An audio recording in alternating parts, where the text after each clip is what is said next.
우리 한 번 더 인사했으면 좋겠어요. 기도로 승리하는 한 해가 됩시다. 기도로 승리하는 한 해가 됩시다.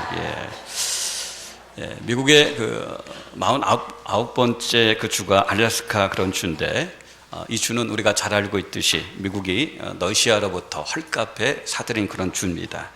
이 러시아가 그 알래스카를 팔고 나서 땅을 치며 통곡했다라는 그런 이야기를 들은 적이 있어요. 왜냐하면 아무것도 없는 땅, 불모지 같은 그런 땅이라고 생각해서 헐값에 팔아 넘겼는데, 나중에 보니까 그 안에서 엄청난 기름이 나왔고 엄청난 자원이 있게 되어지는 것을 알게 되어지고, 이 알래스카를 헐값에 판 거에 대해서 땅을 치면서 통곡했다, 그런 이야기를 들은 적이 있어요.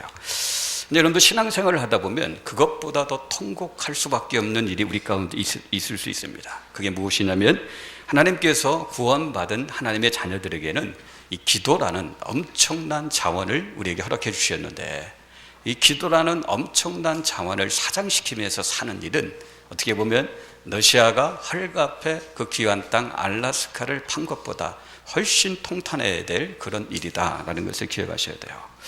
오늘 본문 말씀을 통해서 이 기도가 어떤 능력을 갖고 있는지 우리가 알게 되면, 인생에서 제일 어리석은 사람은 이 기도의 자원을 사장시키면서 사는 사람이다 라는 것을 알게 될 것입니다. 오늘 본문에 보면 교회가 최대 위기 가운데 있는 것을 보게 되어져요.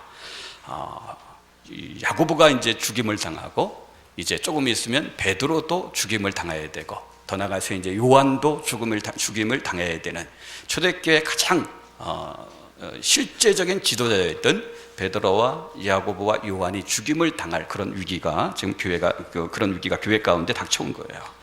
이전까지는 이런저런 핍박으로 성도들이 쫓겨났지만, 그래도 이 사도들은 예루살렘에 머물러 있으면서 그 예루살렘 교회를 든든하게 세우는 그런 일을 감당했는데, 근데 오늘 성경에 보니까 그런 사도들이 이제 한 명씩 죽임을 당하는 그런 위기가 찾아온 겁니다. 야고보 이미 죽임을 당했어요.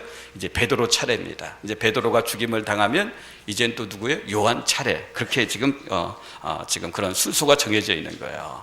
이전까지는 종교 지도자들, 대제사장 가야바와 안나스 같은 그런 어떤 제사장들과 종교 지도자들이 이제 예수 믿는 사람들을 핍박했는데, 이제는 그 종교 지도자들이 핍박하는 것이 아니라 새로운 강적이 등장했어요. 새로운 강적이 누구냐면 로마의 분봉왕인 헤롯이라는 그런 강적이 등장한 겁니다.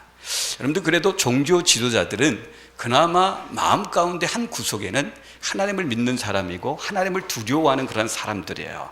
그리고 종교 지도자들은 사람을 죽일 수 있는 합법적인 권세가 없습니다. 고소는 할 수 있을지 모르지만 사람을 죽일 수 있는 그런 권세가 종교 지도자에게는 없어요. 근데 헤롯은 다른 사람이에요.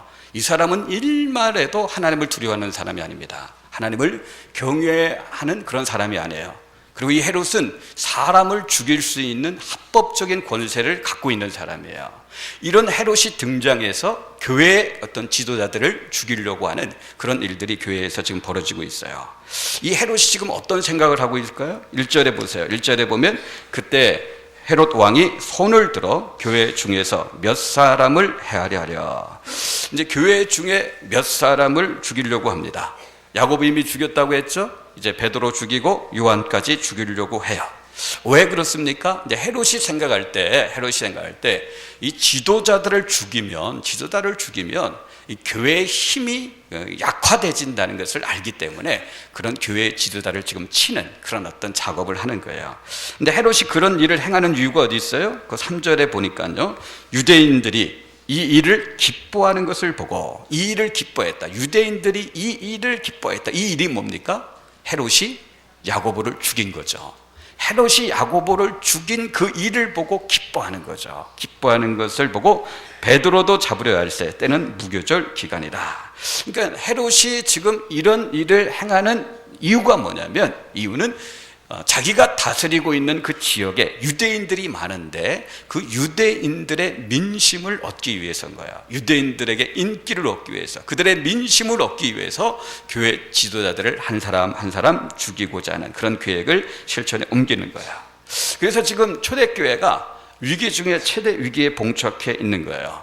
이미 지도자 야고보가 죽임을 당했죠. 이제 내일이면 베드로도 이제 처형장에서 이제 이슬처럼 사라져는 그런 어떤 위기가 초대교회 가운데 온 거예요. 어떻게 보면 절망적인 상황이고 위기 상황이고 낙심할 수밖에 없는 그런 상황인데, 근데 놀라운 것은 초대교회를 보면 이런 절망적인 상황 앞에서, 낙심할 수밖에 없는 이런 상황 앞에서 초대교회가 하는 행동이 뭡니까? 어떤 액션을 취합니까? 5절 말씀 한번 봅시다. 5절 보면 이에 베드로는 옥에 갇혔고 교회는 그를 위하여 간절히 하나님께 기도하라.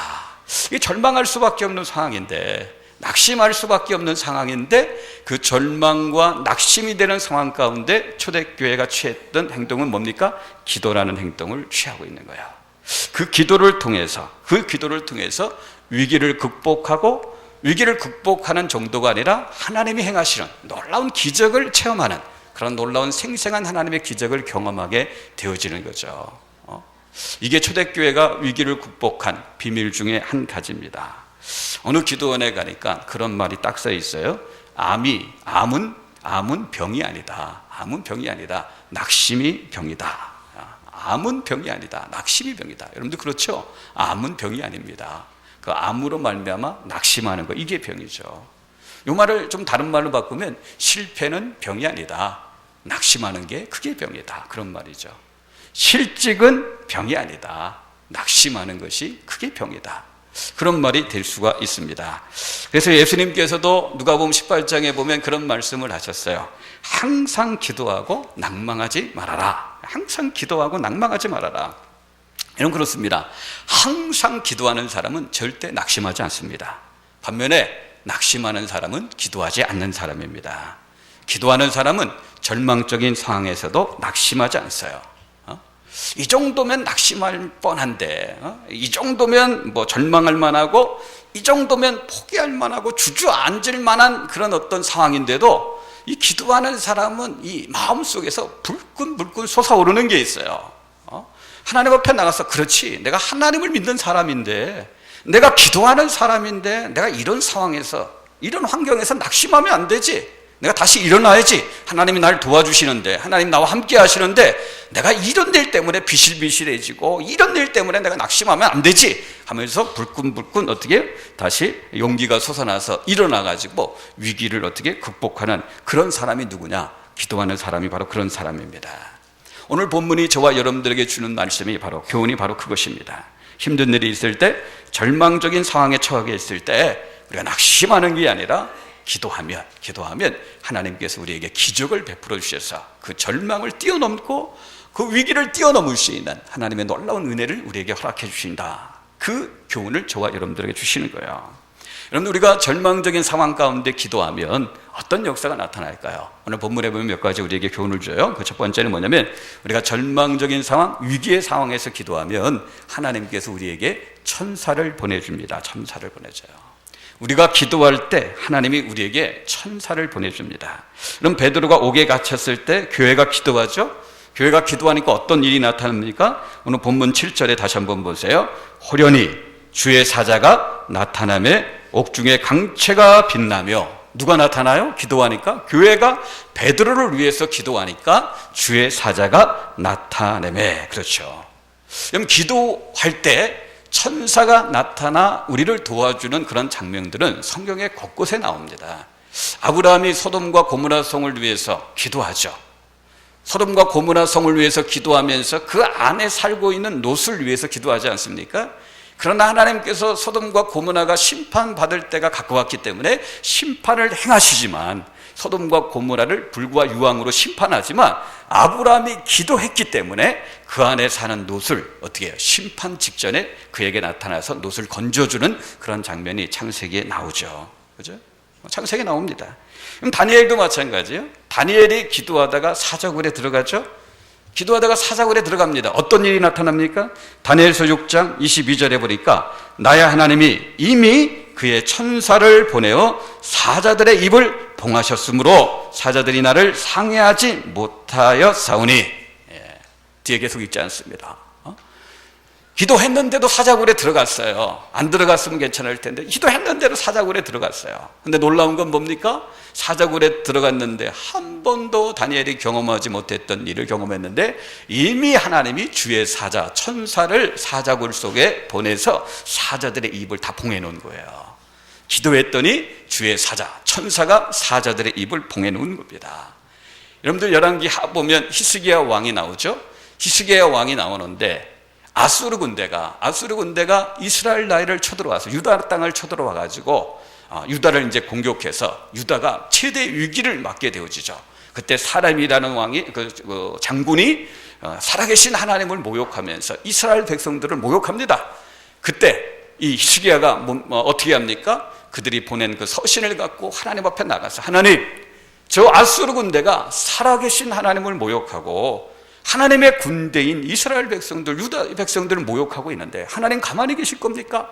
하나님 앞에 기도하니까 하나님이 어떤 역사를 일으킵니까? 천사를 보내서 하루아침에 18만 5천 명을 어떻게 싹쓸이 해버립니다. 싹쓸이 해버려요. 특별 저녁 기도할 때도 그런 말씀 드렸죠. 열왕기하 20장에 보면 이 아람이라는 나라가 이스라엘을 치기 위해서 작전을 이렇게 짜는데 작전을 짤 때마다 이상하게 그 작전이 이스라엘 그 왕이 알게 되어지는 거예요. 그래서 이 아람 왕이 우리 중에 뭔가 첩자가 있구나, 이 첩자가 있기 때문에, 내통하는 자가 있기 때문에 이스라엘이 그걸 다 알고 미리 다 방비를 하는구나, 그 첩자를 찾아내야 되겠다. 그런데 하는 말이 뭐예요? 왕이시여, 첩자가 있는 게 아니라 저 이스라엘 땅에는 엘리사라는 선지자가 있는데 그 엘리사 선지자는 왕의 마음속에 있는 계획까지도 다 압니다. 그래서 어떻게 합니까? 그 엘리사를 잡아야 되겠다. 그래서 아람 군대를 보내가지고 엘리사가 있는 그 도단성을 겹겹이 포위합니다. 쥐새끼 한 마리 드나들지 못할 정도로 겹겹이 포위를 해버려요. 그걸 누가 봅니까? 엘리사의 종 게하시가 보죠. 게하시가 보고 기절특풍을 합니다. 야, 이제 우리 다 죽었다. 저 아람 군대가 겹겹이 싸서 우리를 공격할 텐데 우리는 죽은 목숨이나 다름없다. 그렇게 좌절하고 절망했을 때 엘리사가 하는 말이 뭐예요? 걱정하지 말아라. 우리와 함께한 자가 저들보다 더 많다. 그렇게 얘기해요. 그러면서 눈을 열어 보게 하옵소서 이렇게 기도하니까 어떻게 눈이 열려지죠. 눈이 열려져서 보니까 아람 군대가 굴러싸고 있지만 그 뒤를 불말과 불번개, 주의 천사들이 불말과 불번개를 타고 이스라엘 백성, 그 엘리사를 이렇게 보호해주는 그런 장면을 보게 되어지는 거죠. 시편 34편 7절에 봐도요, 여호와의 천사가 주를 경외하는 자를 둘러 진치고 그들을 건지시는도다. 하나님이 어떻게 해요? 기도할 때, 위기의 때, 절망의 때, 기도할 때 하나님이 기도하는 사람에게 주시는 복이 무엇인가? 천사들을 보내주시는 거예요. 천사들을 보내주셔서 어떻게 해요? 그 위기를 극복할 수 있도록, 뛰어넘을 수 있도록 하나님께서 기적을 베풀어 주시는 거죠. 여러분, 우리가 천사 그러면 우리가 늘 이렇게 봉기에 있어가지고 이게 날개 달린, 그죠? 이쁘장한 그런 요정, 날개 된 그런 어떤 요정들을 생각할지 모르지만, 여러분, 천사는 그 정도가 아니에요. 천사는요, 아수르 군대 18만 5천 명을 하루아침에 죽일 수 있는 어마어마한 권세를 갖고 있는 게 그 천사입니다. 그 천사를 보내주시는 거예요. 지금 교회가 위기 앞에 있습니다. 교회는 아무런 힘이 없어요. 아무런 힘이 없어요. 그러나 교회가 기도하니까 하나님이 천사를 보내 돕게 하시는 겁니다.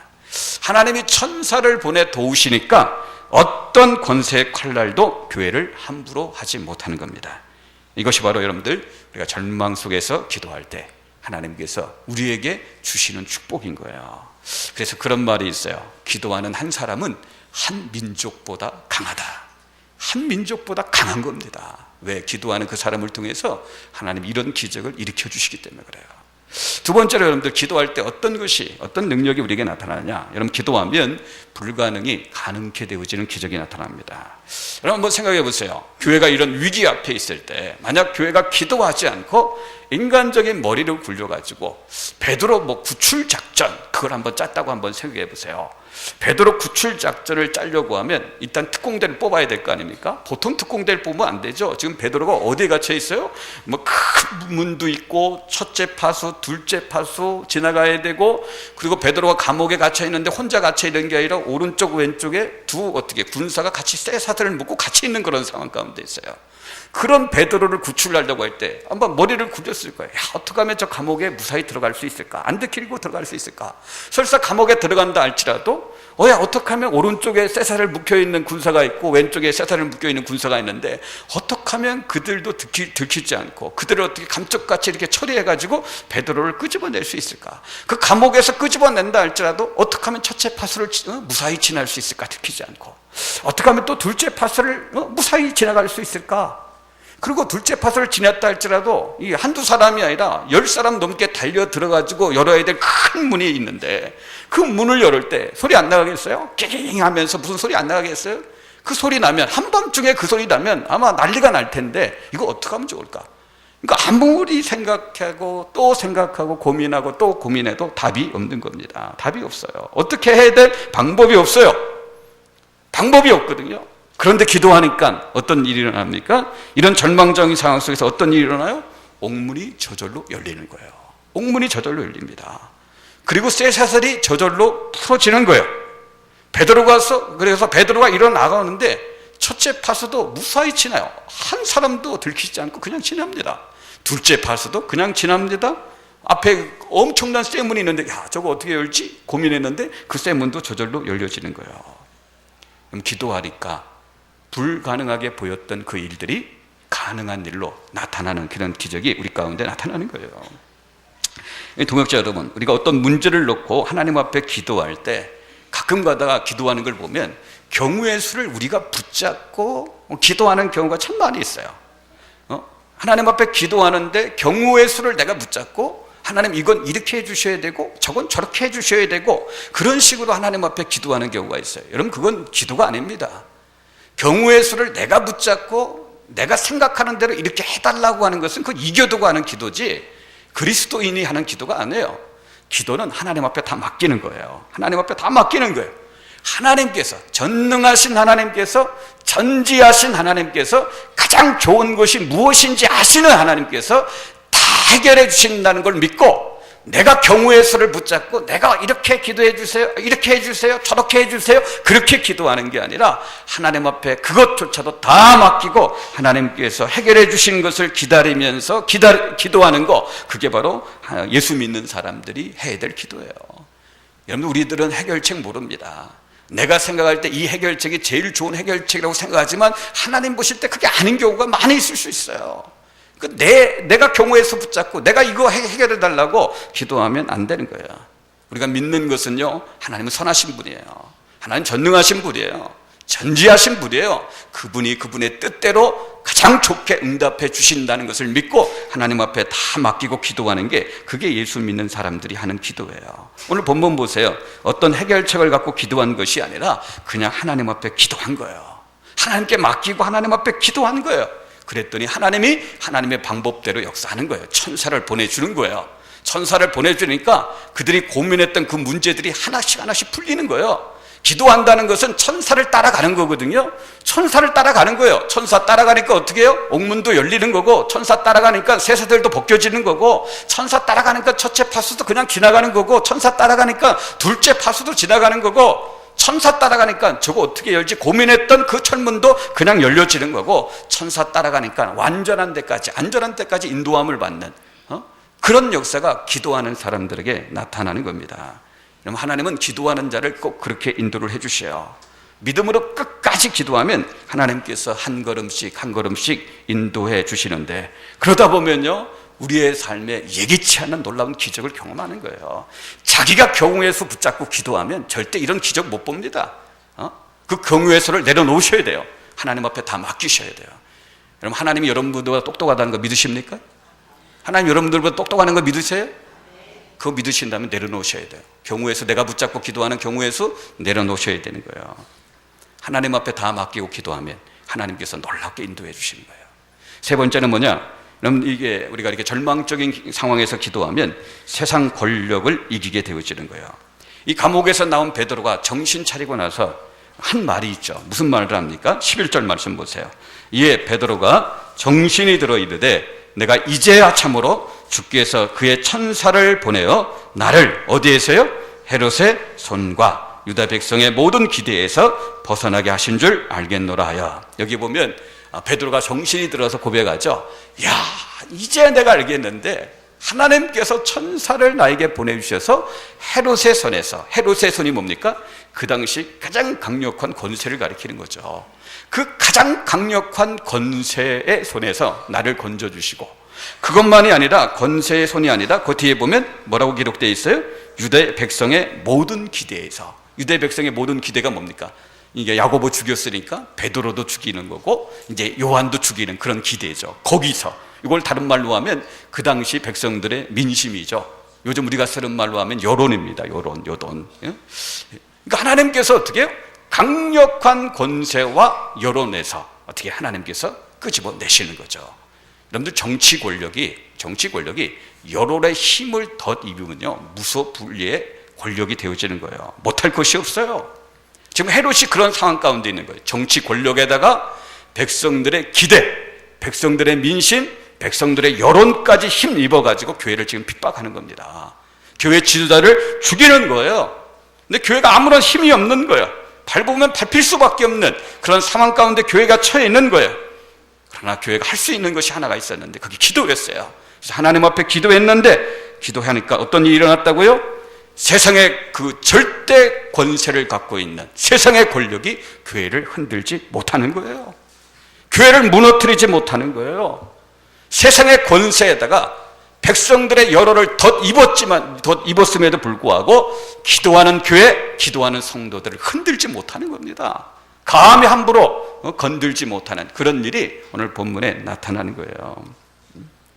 오히려 백성들의 그런 여론을 힘입어서 교회를 무너뜨리려고 했던 헤롯을 하나님께서 심판을 하십니다. 뒤에 보면 이 헤롯이 두로와 시돈 사람들에게 연설을 하는데, 이 두로와 시돈 사람들이 헤롯에게서 조공을 이렇게 받아 먹고 사는 그런 어떤 형편에 있기 때문에 헤롯이 연설할 때 그 헤롯의 환심을 사기 위해서 헤롯이 연설할 때 막 박수를 치면서, 야, 이건 사람의 소리가 아니다, 신의 소리다, 헤롯을 이렇게 막 한껏 치켜 올립니다. 그래서 이 헤롯이 그 사람들의 소리를 듣고 우쭐해가지고 교만해질 대로 다 교만해져가지고 어떻게 나중에 하나님께서 있는 대로 교만해진 그 헤롯을 이제 심판을 하시는 거죠. 벌레에게 먹혀 죽게 만들어요. 그게 이제 23절에 나오죠. 12장 23절에 보면 헤롯이 영광을 하나님께로 돌리지 아니하므로 주의 사자가 고치니 벌레에게 먹혀 죽으니라. 그럼 노마라는 절대적인 권세를 등에 업고 모든 백성의 여론을 등에 입어도 교회를 해할 수 없는 거예요. 기도하는 하나님의 자녀들을 무너뜨릴 수 없는 거예요. 결국 교회가 이기는 거예요. 교회가 이깁니다. 기도하는 사람이 이기게 돼 있어요. 여러분들, 우리가 오늘 이 본문의 내용을 보면 헤롯이 죽는 그 타임을 볼 때 좀 아쉬운 그런 어떤 생각을 할 수 있죠. 헤롯이 죽는 그런 타이밍. 우리가 생각할 때 헤롯이 정말 교회를 핍박하고 교회 지도자를 이렇게 죽일 때 하나님께서 천사를 보내서 베드로를 기적과 같이 구출한 그 다음에, 바로 그 다음날 뉴스를 딱 들어보니까 하나님께서 헤롯을 쳐서 헤롯이 뇌졸중으로 쓰러졌더라, 그렇게 딱 이어서 나왔다면 베드로는 구출이 되고 바로 하나님께서 헤롯을 딱 쳐가지고 심판했으면, 그냥 기도했던 사람들이, 야, 우리가 기도했더니 하나님께서 베드로는 천사 보내서 구원해 주셨고 헤롯은 그냥 하나님께서 그냥 단칼에 그냥 심판해 주셨다 하면서 막 기뻐하고 좋아했을 텐데, 이 헤롯이 심판받는 그 어떤 시간을 보면 그런 것이 아니라 약간의 인터벌이 좀 있었죠. 헤롯이 이때 심판을 받지 않아요.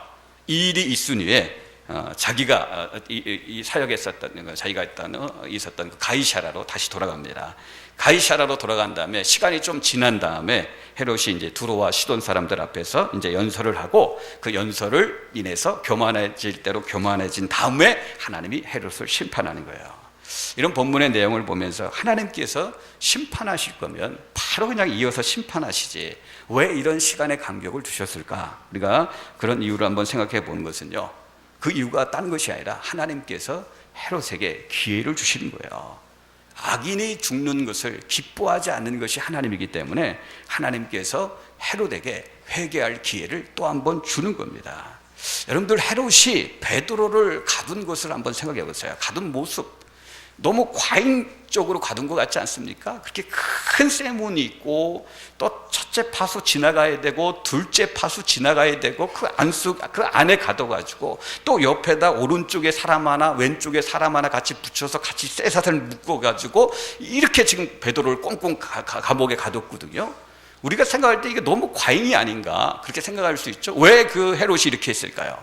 헤롯이 들은 말이 있어요. 그럼 사도행전 제가 오예배 때마다 사도행전 강해를 하는데 이미 사도행전 앞장에 보면 앞에 부분에 보면 베드로가 이전에 한번 감옥에 갇힌 일이 있었는데 천사의 도움을 통해서 감쪽같이 나온 일이 있었거든요. 그 일을 아마 헤롯이 들었을 거예요.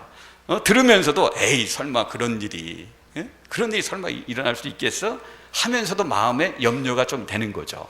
그래서 어떻게 절대 그런 일이 일어나지 못하도록 큰 쇠문이 있는 감옥, 그리고 첫째 파수를 지내야 되고 둘째 파수를 지내야 되고 양쪽에 군사들이 같이 있어야 되는 그런 과잉적인 그런 어떤 행동을 취하는 겁니다. 못 빠져나가도록. 그런데 이 베드로를 죽일 날이 가까워서 베드로를 이제 끄집어내려고 했는데 베드로가 감쪽같이 사라진 거예요. 그러면 어떤 생각을 해야 돼요? 적어도 그런 일이 생겼다면 이전에 그런 얘기를 들었고 이렇게 꽁꽁 가둬뒀는데 감쪽같이 베드로가 사라졌다면 무슨 생각을 해야 돼? 정말 하나님이 살아계시는구나. 정말 베드로는 정말 하나님의 사람이구나 하고 어떻게 돼요? 돌아섰어야 되죠. 돌아섰어야 되는 거예요. 하던 일을 멈추고 돌아섰어야 되는 거예요. 그러나 헤롯을 보면 절대 그렇게 하지 않습니다. 그 악행을 끝이지 않고 헤롯은 마음이 더 강팍해져요. 그래서 감시하던 보초병들을 다 죽입니다. 감시했던 그 보초병들을 다 죽여요. 헤롯은 회개하지 않습니다. 강팍해지고 강팍의 그치가 교만인데 교만해질 대로 교만해집니다. 하나님이 그냥 내버려 두십니다. 사람들로 하여금 박수를 치게 해서 교만해질 대로 교만해지도록 하나님 내버려 두시고 이제 하나님이 딱 심판하기 딱 좋은 그런 교만의 자리에 몰려가기 위해서 그때 하나님이 심판하시는 장면이 오늘 본문을 통해서 나오는 거예요. 여러분 그렇습니다. 회개해야 되는데 하나님 무서운지 모르고 회개하지 않고 더 강팍해지고 더 교만해지고 더 고집스러워지는 것은 하나님이 그를 심판하기로 작정하셨다는 그런 뜻입니다. 여러분들 교회가 약한 것 같죠? 여러분들이 보기에는 교회가 약한 것 같고 교회가 아무것도 아닌 것 같이 보일지 모르지만 여러분들 교회는 절대 그렇지 않습니다. 시퍼렇게 살아계신 하나님, 그 하나님, 전지전능하신 그 하나님께서 교회 배후에서 역사하시고 있는 거예요. 그 하나님이 언제나 교회와 함께 하셔요. 때가 되면 하나님께서 반드시 심판하시는 거예요. 그러므로 교회를 함부로 무시하고 교회를 함부로 짓밟으면 안 되는 거예요. 그 배후에는 하나님의 역사가 있는 겁니다. 하나님께서는 교회에서 부르짖는 그 기도를 하나님 반드시 기억하시고 하나님의 때가 돼서 그 기도를 응답해 주시는 거예요. 이런 기적의 역사가 나타나는 거예요. 천사를 보내주시고 불가능이 가능케 되어지고 세상의 권력을 하나님이 심판하시는 그런 기적이 나타나는 거예요. 언제요? 기도할 때 나타나는 거예요. 그런 기적을 만드는 그 기도의 특징들이 몇 가지가 있어요. 오늘 그 본문에 보면 그런 기도의 특징이 몇 가지가 있는데 그런 기적을 만드는 기도는 어떤 기도냐? 제일 먼저 합심기도입니다. 합심기도. 5절에 보니까 교회가 기도했다고 했죠. 우리 12절 말씀도 다시 보세요. 깨닫고 마가라는 요한의 어머니 마리아의 집에 가니 여러 사람이 거기에 모여 기도하고 있더라. 여기 여러 사람 그러면 우리가 생각하기에는 한글 번역이 좀 약하게 번역되어 있어요. 영어 성경에 보면 many, 어떤 성경은 great 이렇게 되어 있어요. 상당히 많은 사람입니다. 여러 사람 그러면 10명도 안 되는 그런 사람을 생각하는데 그 정도의 사람이 아니라 상당히 많은 사람들이 모여서 지금 뭐하고 있어요? 합심 기도하고 있는 거예요. 합심 기도하는 그 모임, 합심 기도하는 그 교회는요 어떤 시대도 당해내지 못하고 어떤 사탄의 공격도 당해내지 못합니다. 여러분 그렇습니다. 교회가 합심하여 마음을 모아 기도하고 있는 한 어느 누구도 그 교회를 무너뜨릴 수 없습니다. 어느 누구도 합심하여 기도하는 우리들, 교회 성도들을 무너뜨릴 수 없는 겁니다. 여러분들 특별히 오늘 이 기도하고 있는 그 장소가 어디입니까? 어디에서 지금 기도하고 있어요? 마가 요한의 어머니 마리아의 집에서 기도하고 있어요. 이 장소는요 유서 깊은 그런 장소예요. 예수님께서 최후 만찬을 한 장소고 오순절 성령께서 강림한 그런 장소고 최초의 초대교회가 탄생한 그런 장소고 기도할 때마다 이런저런 기적이 나타났던 장소가 이 마가 요한의 마리아의 어머니 마리아의 집이에요. 이 장소는 공적 예배당이 아닙니다. 공적 예배, 우리가 이렇게 예배를 드리는 이런 예배당이 아니에요. 이 장소는 마리아 개인 소유의 집이에요. 마리아 개인 소유의 집이에요. 마리아가 초대교회 교인들이 모여가지고 기도할 수 있도록 자기 집을 오픈한 거죠. 자기 집을 어떻게 제공을 해준 거예요. 그럼 이 일이 참 번거롭죠. 힘들죠. 자기 가정을 오픈해서 교회가 모일 수 있는 장소로 내어놓는다는 거 참 힘들고 번거롭습니다. 그러나 그렇게 할 때 하나님이 그 가정에 주시는 영광도 놀랍습니다. 예수님이 아까 최후의 만찬을 하셨다고 했죠. 오순절 성령 강림이 다른 곳이 아니라 이 가정에 임했어요. 이 가정에서 교회가 최초로 탄생이 되어져요. 이런저런 기적이 이 가정을 통해서 흘러나오게 되어지고요. 더 나아가서 이걸 이제 늘 지켜보았던 이 마가 요한이라는 마리아의 아들 마가 요한이 어떻게 나중에 초대교회의 중요한 지도자가 되는 거예요. 어떤 구역장님이 그런 얘기를 해요. 목사님, 우리 구역 식구들 참 속썩이네요 하면서 구역 예배를 드려야 되는데 자기들 가정에서는 구역 예배를 안 드린다는 거예요. 그래서 제가 그랬어요. 그 구역 식구들 구역 예배 안 드리면 기도 많이 하시고 계속해서 또 설득하시고 그래도 한다면 구역장님 집에서 계속 드리십시오. 구역장님 집에서. 그게 하나님의 은혜를 독차지 하는 겁니다. 내가 그랬어요. 이날 1월 21일부터 또 신방 시작하죠. 신년 신방 시작됩니다. 여러분들 구역 식구들이 내 가정에 모여서 구역 예배 드리는 거, 또 이제 신년 신방을 하는 거, 신방을 받는 그거, 여러분들 가볍게 생각하시면 안 됩니다. 그건 무시하면 안 되는 거예요. 여러분들 내 가정을 오픈해서 구역 식구들이 함께 모여서 구역 예배 드리는 그런 장소로 제공한다는 거, 또 신방을 받는다는 것은 주님의 은혜를, 주님의 임재를, 주님의 기적을 우리 가정에 초청하는 거예요. 그런 역사가 함께 모여 예배하고 기도하는 그 자리에 나타나는 거예요. 이런 것을 귀하게 생각하셔야 돼요.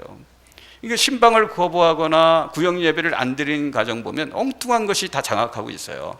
유재석이 장악하고 있고 강호동이 장악하고 있고 뭐 왕관의 식구들이 장악하고 있고 쓸데없는 것이 다 장악하고 하나님의 기적은 밀어내고 하나님의 은혜는 막 밀어내고 엉뚱한 것이 점령하도록 내버려 두는 거예요. 그러시면 안 되는 겁니다. 합심기도 참 중요합니다. 함께 모여서 합심. 두 번째는 도고기도예요. 다른 사람을 위해서 기도해 주는 거. 흔히 우리가 중보기도라고 하는데 우리 교단에서는 이 용어를 안 쓰니까 도고기도. 다른 사람을 위해서 기도해 주는 그런 기도. 그럼 우리가 읽어봤지만 5절에 보면 베드로는 옥에 갇혔을 때 누가 기도한다 해서 교회가 베드로를 위해서 간절히 기도하죠. 베드로는 그때 뭐 하고 있었습니까? 베드로는 그때 뭐 하고 있어요? 교회는 그냥 간절하게 기도하는데 베드로는 뭐 하고 있어요? 쿨쿨 잠자고 있었어요. 어느 정도까지 깊이 잠들었냐면 천사가 그 베드로의 옆구리를 쳤다고 했죠. 이 쳤다는 말의 그 원어를 보면 세게 친 거예요. 그냥 이거 불러도 안 일어나고 한번 툭 쳤는데도 안 일어나니까 그냥 그 발로 그냥 그 허리뼈가 부러진 자 같은데 그냥 세게 막 쳐버린 거예요. 그 정도로 깊이 베드로가 잠들었었어요. 아니 내일이면 죽을 사람인데 사형장의 이슬로 사라질 사람인데 어떻게 이렇게 평안하게 잘 수 있었을까? 두 가지 이유가 있다고 생각해요. 첫 번째는 믿음입니다. 첫 번째 그 믿음, 그죠? 죽으면 천국 하는 그런 어떤 믿음이죠. 뭐 고민한다고 해결될 수 있는 그런 문제가 아니니까 하나님께 다 맡겨버리는 거예요. 뭐 죽으면 천국 가는데 뭐 그런 확실한 믿음, 이런 확고한 믿음이 있으니까 내일 죽어도 이렇게 평안하게 잠을 자는 거죠. 여러분 축복합니다. 2014년 이런 믿음이 여러분들에게 있기를 주의 이름으로 축원합니다.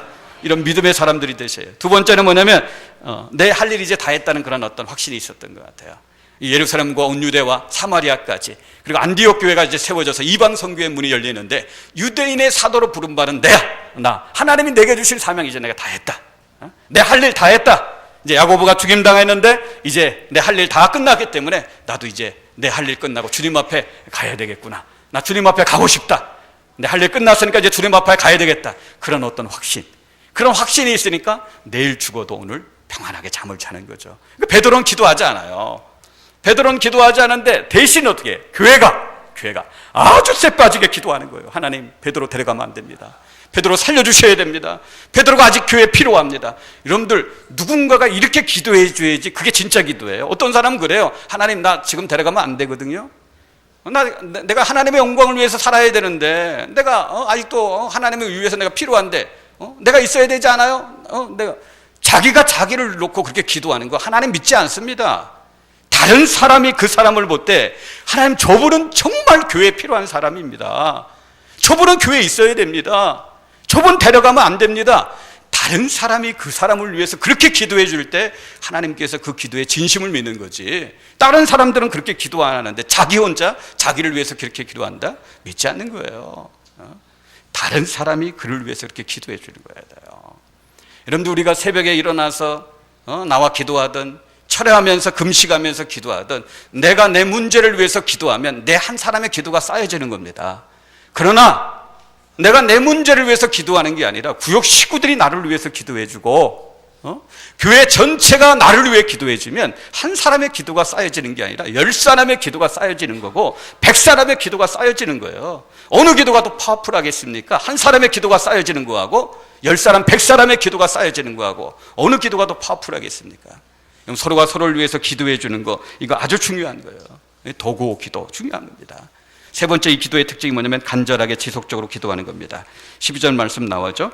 깨닫고 바가라는 요한의 어머니 마리아의 집에 가니 여러 사람이 거기에 모여 기도하고 있더라. 기도하고 있더라라는 그 말이요, 이 말이 시제가 뭐냐면 현재 완료 분사형입니다. 현재 완료 분사형의 시제가 나타나는 행동이 뭐냐면 과거에 시작된 그 행동이 끊어지지 않고 중단되지 않고 지금까지 계속되어질 때 그런 행동을 묘사할 때 시제를 현재 완료 분사를 쓰는 거예요. 그러니까 이 기도는 과거에 시작된 그 기도예요. 근데 중간에 중단되거나 끊어지지 않는 그런 기도입니다. 그 기도가 지속적으로 계속적으로 지금 계속되어 오는 거예요. 6월절 절기 맞이에 첫날부터 일주일 동안 이 기도가 끊임없이 계속해 나오는 거예요. 이제 내일이면 베드로가 채용당하는 날인데 계속해서 기도해 오고 있고, 야, 내일이면 베드로 사도가 처형당하는데 오늘 밤 우리가 철회해야 되겠다. 밤을 새서라도 베드로를 위해서 우리가 철회해야 되겠다. 그런 마음으로 뒤에 기도가 지금 계속 지속적으로 간절하게 되어지는 기도죠. 이 기도에 하나님이 놀랍게 응답을 해주시는 거예요. 기적이 나타나는 거예요. 여러분, 신년 특별 저녁 기도회 내일 모레 화요일이면 끝납니다.